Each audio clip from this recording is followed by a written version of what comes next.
in the B2C space, we see a lot of UGC content. And I think that's something that we're seeing start happening more on the B2B side, is that rather than, have a dedicated testimonial motion, right, with customers, shoot dates, et cetera.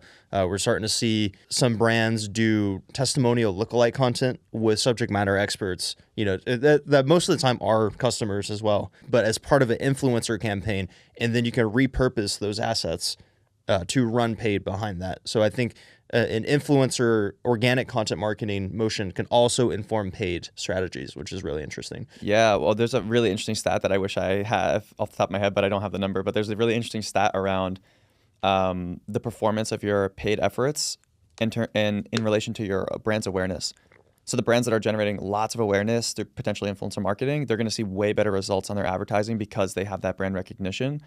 And the other thing, Ding, too, that is kind of what in relation to what you had said is the thought leader ads, if you're familiar with those. Yep. So like for the listeners that may not know, the thought leader ads are basically if, I make a post about EventShark, you can run my post, Vin Matano's post, as an ad for EventShark, which again, it kind of plays into that UGC strategy where it's like it's coming from someone that you know and trust versus coming from the brand page. Yeah, that's a new feature that LinkedIn rolled out within the last few months, if I'm correct. Yeah. It's a recent one. And it also really, really works well with like founder-led content. I've seen a lot of companies do that where like their founders is creating, really valuable content, and then organically it does well, then they'll just run it as an ad afterwards. Yeah. What's great about that format is LinkedIn ads historically on the sidebar, right? Banner ads, stickers, et cetera.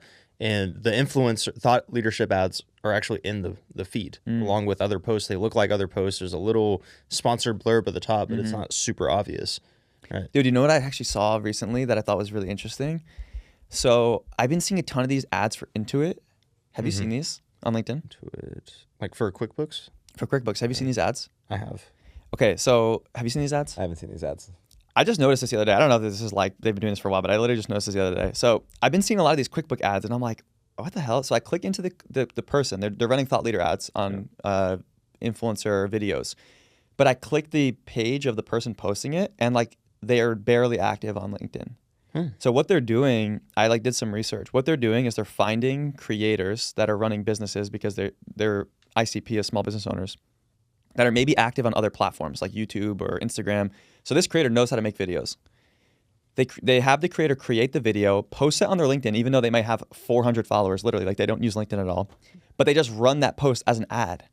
And I thought that was really smart, actually. And it's an easy way, earlier to what we had said, to get like new creators on the platform. So like, if you're a creator that talks about tech, but you're not on LinkedIn, like Marquise, right? Let's just say he's not on LinkedIn, but he can create a really good video. You can have him create that, have him post it on his LinkedIn, and then you just run it as an ad. I thought that was a really cool strategy. Well, and what's interesting is that people will still have brand recognition of Marquise. Exactly. Because people aren't just on LinkedIn or just on one platform. People are on all these different platforms doing their research, just watching videos for fun. So if you see someone recognizable, maybe they don't have a huge LinkedIn, but you'll recognize that face. So I think it's a really interesting way to utilize that. I think it's so cool. I don't know. I still don't know enough about like the paid space because I've never ran ads before, but I would love to start like pitching my clients on that, but I just don't know enough about it. But I just thought it was something really interesting to take note of.